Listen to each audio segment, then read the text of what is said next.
Welcome to our special event marking International Women's Day 2025. This is Growth Faculty, and we host the world's best business minds to present the latest thinking and ideas. And in a moment, Mita Mallick will join us to take us through her bestseller, Reimagine Inclusion, and her hopes for a fairer, more diverse, and more inclusive future. I'm your MC, Christine Kinnamonth. A warm hello to our members and enterprise clients. And if this is your first ever event with us, a warm welcome to you too for joining our learning community. I'm broadcasting live from the inner west of Sydney on the traditional lands of the Gadigal and Wongal peoples. And we would love to see where you are too. Post up a picture of you and your team watching this session on LinkedIn or Instagram and tag us at Growth Faculty for your chance to win Mita's book, Reimagine Inclusion. As always, we're going to record this 45-minute interview, and Growth Faculty members can access the replay in the on-demand library. And hello if you are watching or listening to the replay. So let's get underway. Mita Mallick, a leader in diversity, equity and inclusion and a Wall Street Journal best-selling author, has shaped iconic brands like Unilever and Pfizer. A LinkedIn top voice and Thinker's Fifth Radar List honoree, she empowers leaders to transform workplaces through inclusive storytelling and courageous conversations. So for International Women's Day 2025, welcome Mita Mallick. Mita. Thank you so much. I'm so delighted to be here today in conversation with you. Thanks for having me.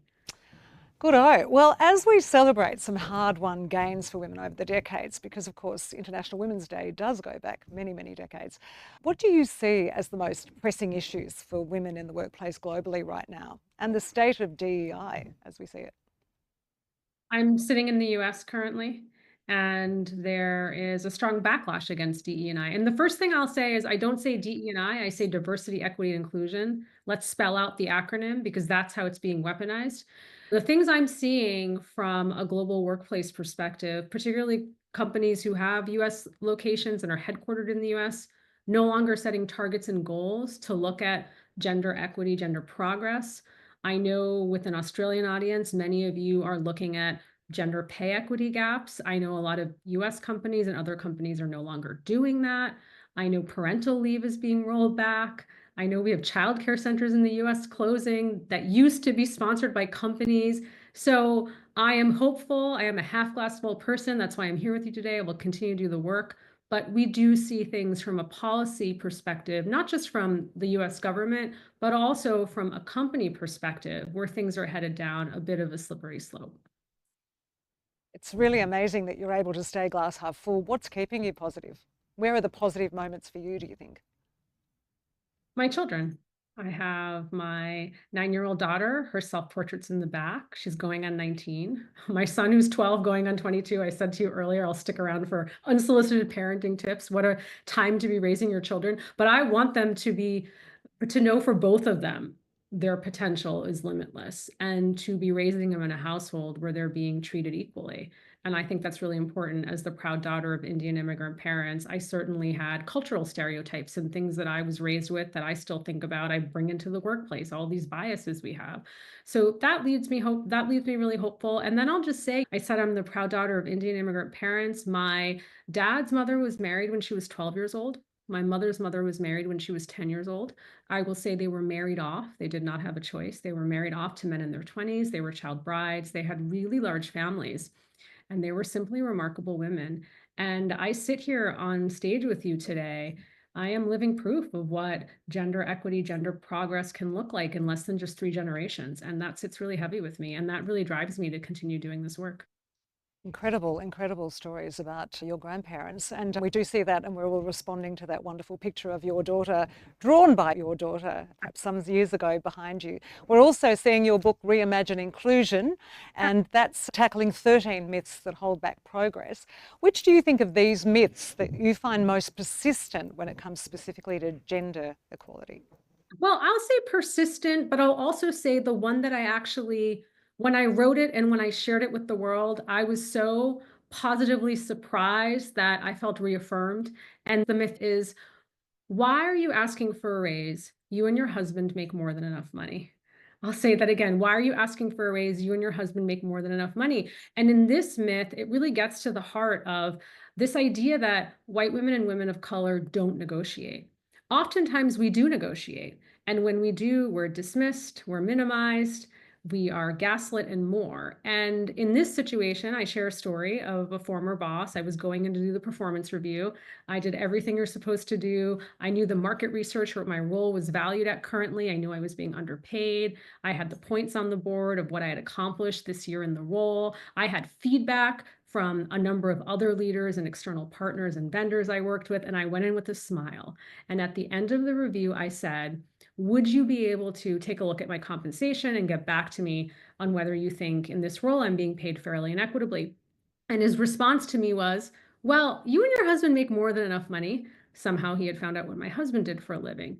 And I was just so shocked in that moment. I really wish I had the courage to say, what does what my husband does do for a living have to do with the value I bring to this organization? But I've been in too many closed door sessions when we're evaluating talent where a lot of bias will creep up about why we decide to pay women what we pay versus men. And then you look at the big gender pay gap and you wonder how that happens. And it really comes down to all these different little decisions we're making at work that add up to the pay gap. Yeah, that is incredible and amazing that you were saying also in the book that you had to hide your car around in the back of the car park, unless they see that you drive a car that was also going to be indicative of the fact that you were being paid well or your family was able to afford this car. So it is an incredible story. Given that you said you did all the right things, you went into that meeting, you had all of the points, what would you have done differently? You must have gone over and over in your head over this. Well, what I would have done differently, and I've done now in my career since then, and this is my advice. If your boss won't pay you more and you deserve to be paid more, you have laid it all out, go find someone else who can make that decision. So, what do I mean? Yes, your boss has a lot of power, but generally, especially in large corporations, your boss is actually having to align with other individuals behind closed doors when it comes to promotion and pay. And so I did that in another role. I went to another senior executive member of the team and I said to him, I'd love to have a conversation with you on how you think about your pay and how you negotiate for your pay. And so he was all too happy to tell me all about it and his circumstance and experiences. And he said, well, why are you asking me the question? And I said, well, here's what's happening currently with me. And I went through all the details. And do you know what he did? He actually asked me to send him all the information. And he, behind closed doors, actually went and fought for me to get a pay increase. And so I learned from that first experience. If your boss says no and shuts you down, find other allies in the organization who can help get that pay increase through for you. I want to get to allyship and sponsorship a little bit later on. One of the things that really struck me was the amount of stories in your book, and a lot of them are very personal stories, things that happened to you, things that were said to you. You say meetings are a key opportunity for improving inclusion, and you tell this story where you'd helped prepare materials for a meeting and you took a seat at the front of the room. What happened next? Yes, I was very excited. You know, I did not have a lot of confidence early in my career. Who you see today is very different. I've worked to gain this confidence. And so in that point in my career, I was confident I was going to take a seat at the table. I showed up early, I prepared all the materials, and my boss at the time said to me, you need to go sit in the back. It's sort of like US Thanksgiving and gatherings you have when there's a kids table and adult table. And I had to go sit in the back and I was just fuming. And I didn't know what to say. I didn't know what to do. And I remember the meeting happening, it adjourns, and then I'm actually walking down the hall, probably an hour later to get a coffee. And the president of the division who was in the meeting sees me and he says to me, next time you should really sit at the table. You helped prepare the materials and you were presenting. And so here's somebody who noticed that this happened. And it was someone who was his direct report who made me sit in the back of the table. And so lesson for me is I always go early. I take a seat at the front. But if that was to happen again, I would have said, well, let's see how the room fills up. If there's a seat, I'm going to sit right there because I'm presenting. So I'm not going to sit in the back. So can you expand on this idea that we can use meetings as a force for inclusion? What do you think some of the things, some of the leaders watching today, those teams out there who are watching today, what differences can they make tomorrow to ensure that everyone's voice is heard? Who should be in meetings? It's the art of corporate gathering. And there has been a lot of research I know and studies done. When you include more than 7 or 8 people and the number starts to increase, the productivity of a meeting decreases. I'm actually arguing that meetings can be and a tool for inclusion. And so what do I mean by that? I could never understand during the course of my career, if I did the work and if it was my project, why couldn't I be in the room to present and answer questions and help move that project along? And I am not, unfortunately, in Australia with you. I am in New Jersey. But look at this. Look at the world. We can do these things virtually. We don't need to fly somewhere to be in a room to present. And so, for anyone listening today, I want you to look at your calendars tomorrow, and I want you to think about who's invited to meetings and why, and who do we exclude and why. And so, if we are presenting a project and it's Mita's project and she's not in the meeting, is someone going to stop and say, actually, this is Mita's project. She should really be in this meeting. Or she's on vacation. Can we reschedule for when she's back? Or can we make sure that she's invited to the next weekly status? Because she should really be the one providing the updates. And so why does that matter? Because inclusion at the end of the day in the workplace is I work for you. I feel valued. I feel seen. I feel recognized. My voice matters. My work matters. And I know that I'm able to reach my potential and help the company reach its potential. And that's what inclusion in the workplace is about. Thank you for that, Mita. There is a question that's come in. What's the best way to approach leaders about changing the culture of our officers' inclusion? Thank you for that question. Changing the culture. I think the best way to do it is to go in and say, here are the things I'm seeing that I'm really happy with, and here are some of the things I'd love to work on. I think most times in my career, when I've gone in with a positive approach to say, hey, I care about this culture, here are some things I'm noticing, and here are some solutions I'm proposing. Can I help get these going? What do you think? What's your feedback, right? And I think that's a much smarter way to approach rather than going to your leader and saying, here are all the things that are wrong. This place sucks. This is a dumpster fire, rather than saying, hey, like, I actually really care about this place and I want to make it better. And here are some things I'm proposing. And that would be the way that I would start that conversation. And I think that any leader who cares about the culture and making it better would be really receptive to that. I'm sure that everybody who's come to this event today would claim to prioritise diversity. And of course, many leaders do claim to prioritise diversity. How can they tell if they're genuinely building inclusion or just diversity washing? Well, I think diversity washing, with my experience as a marketer, I talk a lot about in Reimagine Inclusion is these heritage months. It's Black History Month, it's Women's International Day, it's Pride. And all of a sudden you want to, in the marketplace, flood the zone with images of the community, products and services you're selling, and you're only really doing it for that month to capitalize on that moment. Your employees can tell. Right? Your employees can tell. They'll be on social media and they'll say, that's not the experience. Or I've had times where it's diversity propping. I am the only person of color on the team and they keep reusing my image in social media, even after I've left the company. True story. So you really have to connect, making sure what you're presenting externally when it comes to diversity, equity, and inclusion, would your employees say that's their experience? And those two things have to match. And so if you're not ready to celebrate X Heritage Month or put out a marketing campaign, I say just sit it out. Wait until you're ready. These events come around 365 days a year. Don't rush to put something out just to check the box, because your employees will call you on it. And of course, that brings us to the International Women's Day and the focus, of course, on the gender pay gap, which I know you mentioned quite a lot about in your book as well from the US perspective. Well, Australia's improving. We've jumped up nearly 20 spots in the global gender parity rankings. We're now at number 24 in the world in just under 3 years. So there is improvement, but there's more work to be done. I think the pay gap's sitting at around 11.5% or so. Why do you think business leaders should be striving for this gender pay equity?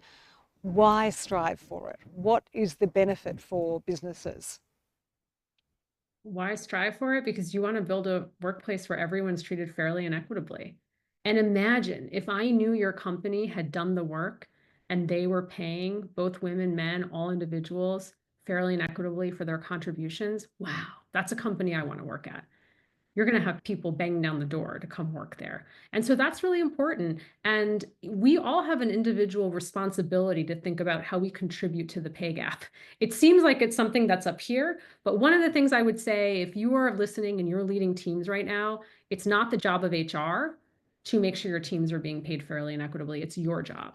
And so that doesn't mean that you don't work with HR to make sure that your teams are being paid fairly and equitably, but you can do that today. You can actually go and check to say, I've had a lot of changes on my team. I've had people leave. I've had people come in from the external marketplace, and, Mita's been here a while. I don't think we've actually checked that, wow, so-and-so's come in and they're doing the same position. And maybe because they had different negotiating skills, or we were willing to pay more at the time, that all of a sudden there's a pay gap that's been created on our team and that we don't even realize. And those things all add up to what we think about when wow, that's like a huge gap. And it's like, no, we're all contributing to it every day if we really stop to think about it.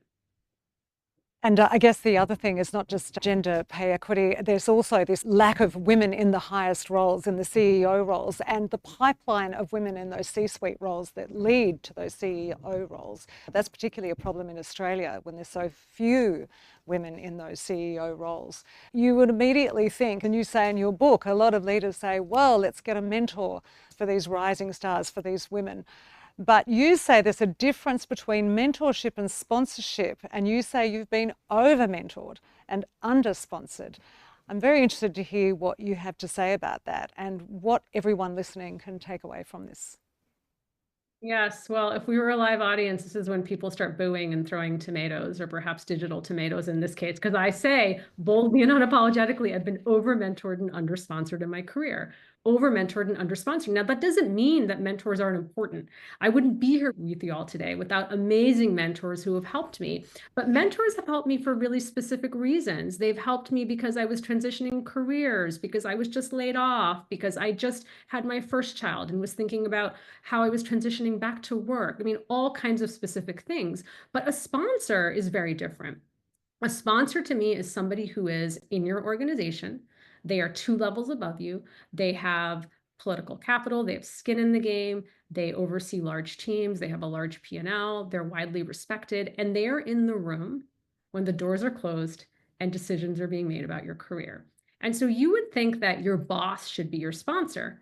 And if you have a bad boss, that's not always the case. If your boss isn't advocating for you, then game over. And I've had a lot of bosses who have advocated for me. But that's why it's really important to have sponsors. And listen, this isn't a Taylor Swift concert. We're not running around exchanging bracelets and saying, will you be my sponsor? Will you be my sponsor? Will you be my sponsor? It's really being strategic, thinking about who are the 1 or 2 senior people in your workplace other than your boss who would be interested in your projects and work and who'd want to get involved in them, who you could go and share some of the things you're working on, get their advice and guidance, and really enroll them into the work so they actually start to feel like they're part of the project too.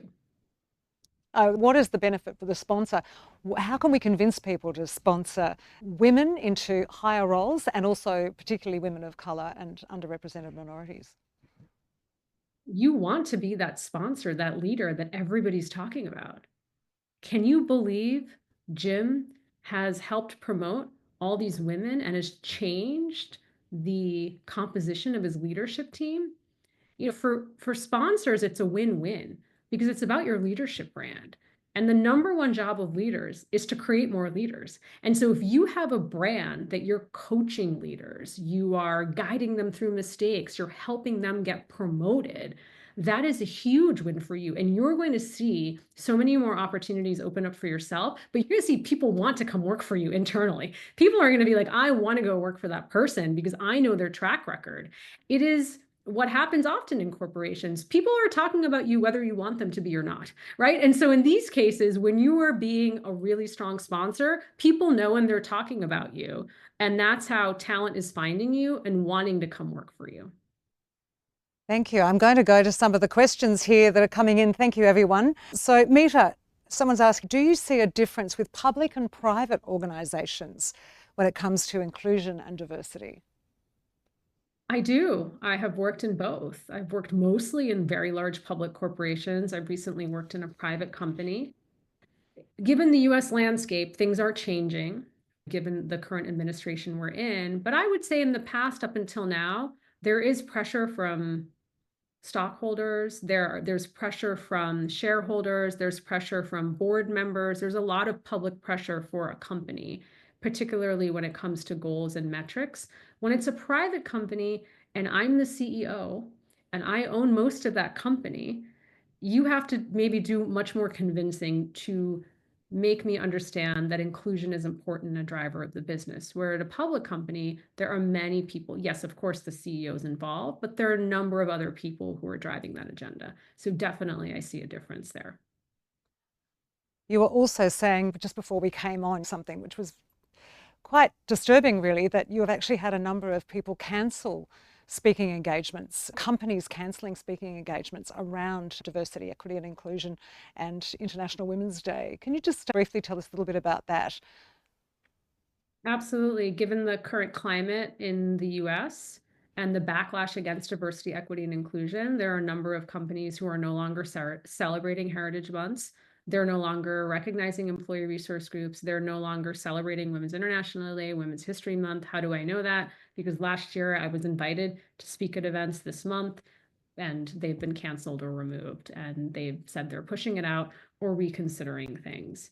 And so it is, I would say, just a privilege to be with you all here today. And I went to speak at a public company last week in the US, and I said the same thing. Very strange to be sitting in a time right now where I'm saying it's a privilege to be having these conversations. And I also think for employers who stay the course when it comes to inclusion, it will be a competitive advantage for sure, now more than ever, because people will no longer take this for granted. It will be a big retention tool for whether it's Costco or Apple or some of these companies you've seen that have come out to say, we are staying the course and we understand the importance of diversity, equity, inclusion, and what it means for those employees who work there. It means a lot. And it means that likely they will be staying and not going elsewhere.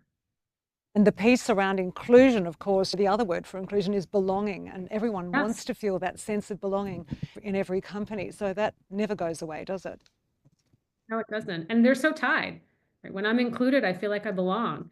And I think about all these moments in my career where I led a business that was in double-digit decline for 3 years. I never updated my resume. I still think, wow, I can't believe I didn't update my resume. But you know why I didn't? I felt valued. I felt seen. I felt recognized. People cared about my ideas. People cared about the fact that I was working with the team to try to turn this business around, which we did at the end of 3 years. But I felt like I belonged. I never questioned that, even though the business was under fire. I really enjoyed the work. And I go back and I think, why is it? It's all those principles that we talked about, that people cared that I was there and people cared about how I was trying to make an impact. So there's a question here that's been voted up a lot. What are your tips for handling double standards? For example, feedback on aggressive communication style when male colleagues are communicating in exactly the same way. Mm. I love that question. And I'm going to say this, I'm tired of advocating for myself. I continue to do that because that's what we have to do. But this is where allies are so important. If you are in a room and you are listening to a talent review, leaders who are listening today, and you hear the following: I know Mita's up for that promotion, but she's just so aggressive. She's not really nice. I don't think the team would follow her. She's a show off. She doesn't really collaborate. I can go on, and I do in Reimagine Inclusion. I have a list of all the things, the questions that we put upon women and the judgments. And my question at the end is, would you say these things about a man when you were judging them? So one of the things I coach leaders to do is let's separate facts versus feelings. We have feelings about things, but facts. Tell me more about why you think Mita's aggressive. Where have you seen this play out? Can we talk through experiences? Because as you get people to do that and self-reflect with open-ended questions, they likely will then say, there'll be a moment where they'll pause and they'll probably reassess what they said. But it takes other people and other people who are peers or in positions of power to do that. If my boss is telling me I'm aggressive, what am I supposed to do in that moment? I'm not aggressive, right? Like, how am I supposed to approach that conversation? And I'm quite frankly tired of doing that. I would like other people to intervene on my behalf. And I hope we can all do that when we hear bias in the workplace creep up. Let's help each other unpack it. Thank you for that. Yes, so that's obviously speaking to that allyship, and it's the other piece to the sponsorship, isn't it? The sponsorship and then also the allyship from colleagues and people who are higher. Virginia has asked, with the rise in popularity of misogynistic attitudes, What advice do you have in dealing with these attitudes and their harmful consequences? Gosh, this is a really tough one. To be direct, right? That's what I'm doing. When I call things by their name, sexist, when it's racist, when it's homophobic. But it can't just be women calling out misogyny. We need men and all individuals to be doing that as well. And so when you hear it, to shut it down. That's not funny. That's not okay. Not acceptable. Let's move on. I'm not sure why this is relevant. I'm not sure why this is coming up. And we are living in a time where many of us may feel misogyny is being celebrated. But I also know we're living in a time where there are a lot of men who are incredible allies for women in the workplace. I certainly have access to many of them, and I've been really lucky that they've supported my career. And so just remember that as well. And I think that if you are a woman who has experienced some sort of misogyny in the workplace, and you're like me, it might happen in the moment, and you freeze and you don't know what to say. And then you keep thinking about it again and again. Go find someone in the workplace that you trust to talk to about it and see if they can intervene on your behalf, particularly if it's repetitive behavior. It has to stop. Wonderful. Thank you for that. I'm going on these questions that have been voted up, so thank you everyone again. If there are differences between countries and ethnic cohorts, how is this influenced by upbringing and the persistence of unconscious bias? Oh gosh, a lot. You know, people ask me, I got asked recently this week, what's the biggest misconception about women in the workplace? What's the big stereotype? First of all, women are not a monolith, right? That we're just lumping women in. But I will speak from my own perspective. I said I'm the proud daughter of Indian immigrant parents, born and raised in the US. It all goes back to cultural stereotypes. And I think universally, gender roles and how we expect women to behave at home, in society, in the workplace, and that women are the universal caregiver.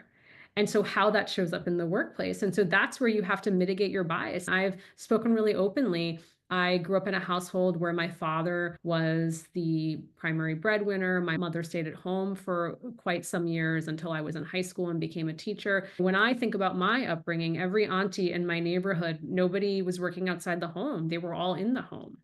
And so how does that impact how I think women should be leaving? We all have bias, right? How does that impact when I didn't have many women role models who were working outside the home?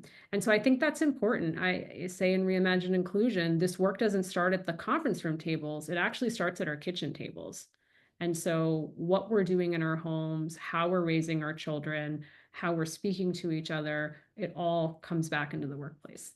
Talking of working parents, I know that you'd like to see more support for working parents beyond just parental leave, which Australia actually does have pretty good parental leave provisions. What would you like to see beyond parental leave to make life and the workplace more equitable? Yeah, I would really like to see the motherhood penalty disappear. Motherhood penalty versus fatherhood premium, a lot of research that I've done and that I've also included in Reimagine Inclusion. And the phenomenon is that for every child a husband has, a man has, he is seen as more committed, more ambitious, more career stable, and earns more than a woman who earns less as she becomes a mother and is seen as a disheveled mess, right? So the bias that mothers face in the workplace. I will tell you, I always wanted to be a mother and a leader. I was very naive in thinking that corporate America wouldn't see me differently when I became a mother. I didn't even think that would be an option. And all of a sudden, I came back from leave and questions about, well, if you're here, do you have a stranger raising your baby? Why did you come back so quickly? How was your vacation? It was not a vacation. I pushed baby out and was healing. Why are you so ambitious? Why are you interested in that next promotion? Just slow down. You have kids to take care of at home. All of these everyday aggressions and questions that my husband never received, right? And so I always say, who gave you permission to slow down my career? Who gave you permission to slow down my career? And so to think about that, intent versus impact. What you think might be good for someone's career is not what they want necessarily. And you have to ask. That's part of the leader. You have to ask what they want and how you can help them get to that next destination. You just then touched on that intent versus impact. I love this. This is something out of the book that I have really been using with my family this week, and it's really applicable to so many situations. Can you just talk about intent versus impact? There's this equation, intent versus impact. And I always think about, in the intent, we're really focused on ourselves. I, Mita, want to do this for you. I'm so excited to come in and help you with this. But I don't always think about the impact that it could have. I'll give you an example. So I was working with a leader who has to drop her son off every day at 8 a.m. And she's part of a senior leadership team. And every Monday at 8 a.m., they have a weekly stand-up. And so she went to her boss and said, I have to drop my son off at 8 a.m., so I can't make this stand up. Now, before she could finish the sentence, he said, oh, I got it. Don't worry about it. Don't worry about it. You don't have to come to the meeting. We'll send you the notes afterwards. So you can just miss the weekly stand up. And she said, but that's not what I wanted. I want to be at the meeting, and I would like the meeting to be pushed back by 30 minutes. And I know I'm not the only one dealing with childcare duties. So you see intent versus impact. You're trying to solve something for somebody else without really thinking through the consequences. And is that what the person actually wants you to do? Because we get so wrapped up in sometimes the I part, like I get to do this for you, and I'm so happy to do this for you, rather than thinking, okay, well, if I think this through, how will it make the person feel? Yeah, and it also applies, as you say, to marketing campaigns, product launches, everything where the intent is, oh, we're going to promote diversity and promote inclusion, but what's the impact of your actions? I'm going to pull up another question, Mita, because there are so many. Thank you. How might you deal with women themselves who may be blockers or hierarchy preventers to inclusion for other women themselves? You would deal with it the same way you would deal with any leader. I think that there's this misperception that only men can have bias against women, and that's just not true. We all can have bias against each other. I've certainly had women who've had bias against me in situations that you would think, but you worked so hard to get here and you went through so many obstacles. Don't you want to make it easier for women coming up? And sometimes that's not the case. And so I think in any situation, particularly if it's your boss or someone who's blocking you, you have to understand if you can make that relationship better. Are they interested in hearing your feedback? Are there other ways to go about trying to accomplish what you want to? Or do you need to find allies in the workplace? Are there other people who can help actually intervene on your behalf? Or is there a decision where you have to vote with your feet and say, this is no longer a place where I want to be contributing. I think I need to make a change. Okay, and we're going to switch it around and look at men. So there is an equal split of women, men at a mid-high level, this person asks, but at an entry or low level, we have a high percentage of women. How do you sell entry-level positions to men? Huh. And that's That's been really voted up by a few people, so a few people that's interested in a your great answer on question. this. Yeah. So the question is, for whatever role it is your top of your funnel wide enough? So how are you getting men attracted and interested in the role?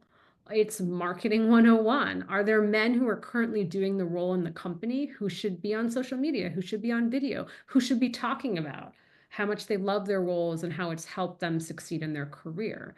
So I think it's really thinking about, why is it that men are being excluded, or men aren't feeling included and don't want to do the role?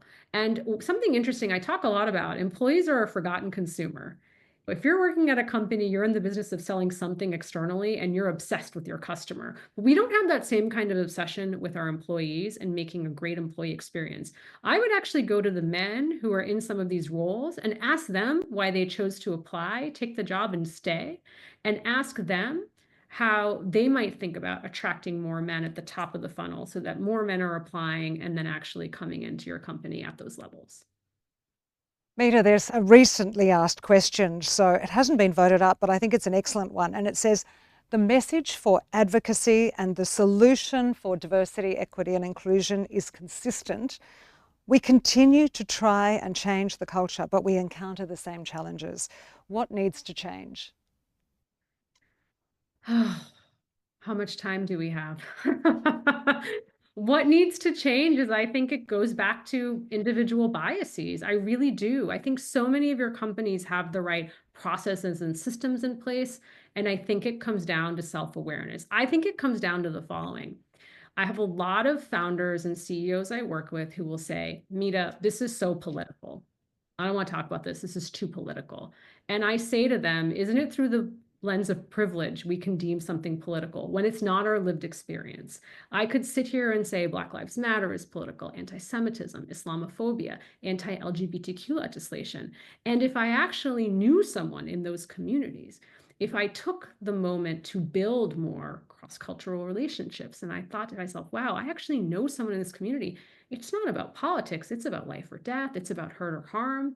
And so I do think it goes back to me, the heart connection, and really getting to know people who don't have lived experiences that aren't your own. Because once you do that and you see the world through a different lens, you're more likely to advocate for them at work, and you're more likely to be just more empathetic on what it takes to build an inclusive workplace for everybody. Of course, a lot of businesses are doing the right thing. Do you think they should be more shouty about it? I think so. I think Sephora takes too much of my money. I talk about them in Reimagine Inclusion. Great case study. We talked about Apple, we talked about Costco. Yes. And you know what's happening is it's clickbait. Isn't it juicy and fun to see the negative press, right? People get all riled up. And there's so much positivity happening. There are a lot of companies who are doing the right thing. I'm quite busy this month. I talked about how there's a lot of cancellations, but there are a lot of companies and a lot of organizations like yourself who want to be having this conversation this month. Now, of course, many businesses have hybrid or remote models. What inclusion challenges does this create? How do you think leaders should be behaving so that remote workers are not disadvantaged?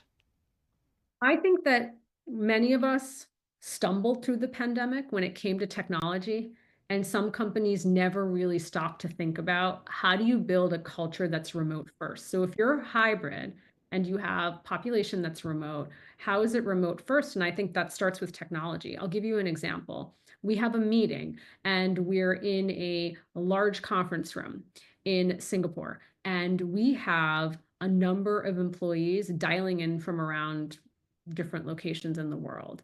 And every single person should also be on Zoom on their laptop along with on the screen in the conference room. Why? So you can see expressions, you can hear each other, you can see people's names. It's small things like that that we actually haven't gotten done or haven't gotten the hang of. When you're in a meeting and there are people that are not physically in the room and there's a pause for questions, are you taking those questions first remotely, or are you focused on who's in the live room? Same for questions. I've been in meetings where I'm in the live room, the question, the back and forth, the debate is getting intense. And then the people on Zoom are like, what's going on? I can't keep up. And so whoever's called that meeting, it's their responsibility to actually be watching for the dynamics. I mean, it's all of our responsibilities to be like, actually, Mita's on the line there and she has something to say. Can we pause this conversation? And then looking at the chat, exactly what you're doing, right? You could be asking me questions all day long, but you're looking on Slido to see who's voting what up and who else we can include in this conversation. And so just be mindful of the dynamics of the meeting and whose voice isn't being included. You're doing a good job of reminding me to look at the chat, and I noticed that Lewis has asked, what are some effective ways to measure progress on workplace inclusion beyond just hiring metrics? That's a great question, because a lot of people focus on hiring metrics and there's so much more. I would actually go to the other end. Exit interviews. Are they canceled? What happens when people leave? Is anyone watching that I lost 7 people on my team over the last 3 weeks? Right? What's happening with the employee experience? I think there's so much data to be had when you think about after someone joins, what are the promotion rates? What are the performance ratings? We talked about pay, but another thing is also engagement survey results, right? If you are a company that's doing employee engagement surveys, my advice is only do them if you're actually going to do something with the results and be open to it, right? I've worked with many leaders, too many to count, who will say they get their survey results back for their team and they said, I don't think this is true. They dismiss it. I don't think this is true. I don't think this commentary is right. There was a layoff. There was this, there was that. Like, they rationalize the results away so they don't actually have to deal with where there are issues and a lack of inclusivity. So those are just some quick ideas on ways to measure inclusion, not just hiring, but throughout the process. So before we wrap up, because we are nearly out of time, you've got 3 pillars of inclusive leadership: access, amplify, and advocate. Can you just run us quickly through those so that we've got something to go Yeah. away with today, particularly practical things we can do on those 3 pillars? I love that. I built that model because there's so many inclusive leadership formats and models out there that I thought were too academic. And I thought, how do we make this practical for the workplace? So access, we talked about who gets a seat into the meeting and why. And then amplify, whose voices matter. How are we making sure, we just talked about that you have a seat at the table, but your contributions matter and people aren't going to shut you down, steal your work, interrupt you, etc. And then finally, it's really about how do we advocate for each other? Another form of allyship. How do we say people's names were not in the room? How do you make sure I'm getting access to the promotion, to more money, to a meeting with the CEO, having my name on a slate for a job I didn't even know existed internally, all of those things. How are we lifting each other up when someone isn't in the room? How are we doing that for each other? It's so important. It is so important. And Mita, I just want to ask you to do one thing for me, and that is, can you swing your head away from the sign? There's a sign behind you, and I've been trying to read it. I think it says work hard and be nice. Oh, Just, yep, and go the other one. The other one's too big. Oh, work hard and be nice to people. Lovely. Yes. Thank you for that. Trying to read it as you're moving around a bit and I couldn't read it, but thank you. It's been wonderful discussion. Really appreciate your time coming on today. Thank you for staying positive, keeping a positive lens, but also giving us the state of play for diversity, equity and inclusion in the world today. So appreciate that. Thank you. Thank you so much for having me, and thank you for everything you do. Appreciate you. Thank you. And thanks very much to everyone for your questions. Sorry I couldn't get to them all. There were plenty there, so we do really appreciate that too. There is a prize draw for those of you who post a picture of yourself or you and your team to Instagram and LinkedIn and tagging us on Growth Faculty, and the prize will be a copy of Mita's book, Reimagine Inclusion. And if you have time to post a Google review, we'd really love that too.